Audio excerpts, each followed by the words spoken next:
Good morning. This is Francis from McCaffrey Crafts here in Ireland on a good, fresh, breezy morning in Ireland.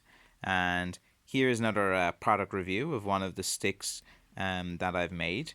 This one is a Blackthorn Shillelagh walking stick, but this time the bark is not painted black. This is with the natural bark on the Blackthorn, and I thought we'd give a kind of close up look of this type of stick today.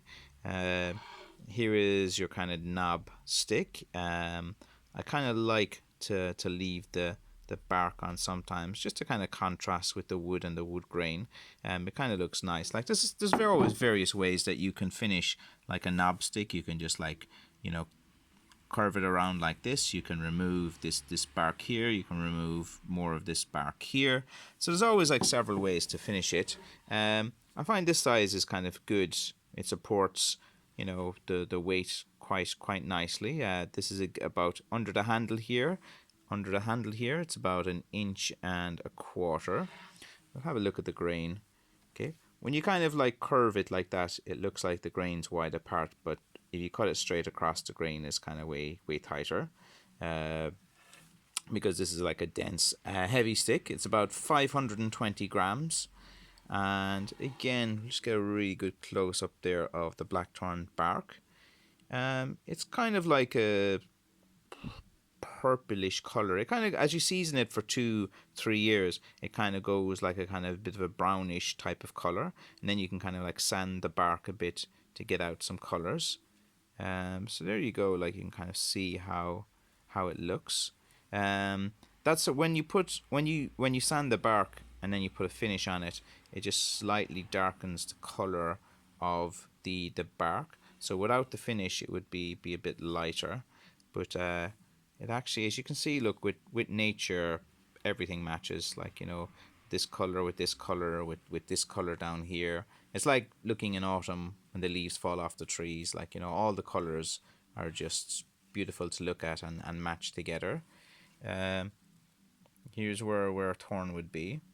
So if you want to leave like the knuckle, you just kind of sand it down just to the start of the knuckle of where it is. So there's another thorn. Here's where another kind of little branch was starting. Here is where another thorn was starting. Here's another thorn.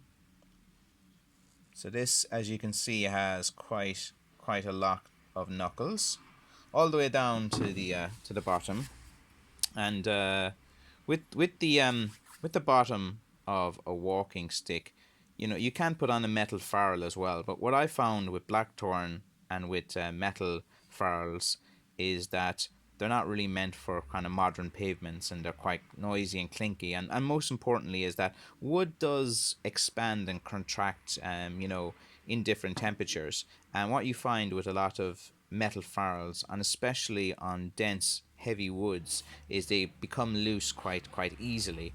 Maybe like on like a softer wood, it wouldn't be as much of a factor, but on these dense heavy woods, metal ferrules, they do cause problems and come off. The best thing you can do with a blackthorn is use a rubber ferrule. There's many ways to get that. I might do a follow-up video on this, on explaining about rubber ferrules and what type of ferrules. Ferrule is just basically the cap that you put at the bottom. The bottom of the stick is always going to be sealed, and it is sealed with any kind of sealer, just to make it, that it's a bit weatherproof as well. But yeah, like many people do say as well, why don't you just put the metal ferrule on and put the rubber cap over it? But again, it goes back to that reason that the metal ferrule, because of the expanding and contraction, will get loose. And then if you have the rubber ferrule on a loose metal, it's going to be a little bit unstable. And again, if you're using this as a walking aid, you want it to be as stable and secure as possible. So what I found through experience again is that the best thing to do is just use a rubber ferrule. They're cheap, they're easy to replace, and less problematic, less noisy as well. And most rubber ferrules are kind of black color or dark color, so they kind of look pretty good with a blackthorn. So there you have it today. Just showcasing this Irish shillelagh. And as always, if you want to stick just message me through my website, www.mccaffreycrafts.com. I'll put a link just in the description, or I'll just put how to find me anyway. And thank you for watching. I'll keep making videos as long as you guys seem to want them, okay?